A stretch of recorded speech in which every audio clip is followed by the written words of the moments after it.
So there's one thing I tell almost everyone getting into astrophotography. Go somewhere dark. And if you can, go with people who love this thing as much as you do. The best part of photographing the night sky is just being out there and experiencing it in its unfiltered beauty. So after a long hiatus, I'm bringing back Lonely Speck astrophotography workshops.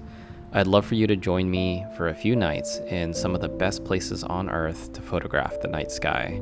I'll teach you how to plan, shoot, and edit Milky Way photos, and we'll cover techniques like time-lapse, exposure stacking, star tracking, meteor capture, and even ultra-high-resolution panoramas. Together, we'll plan our shots for perfect Milky Way alignments, then head into the field to bring them to life under dark, moonless skies.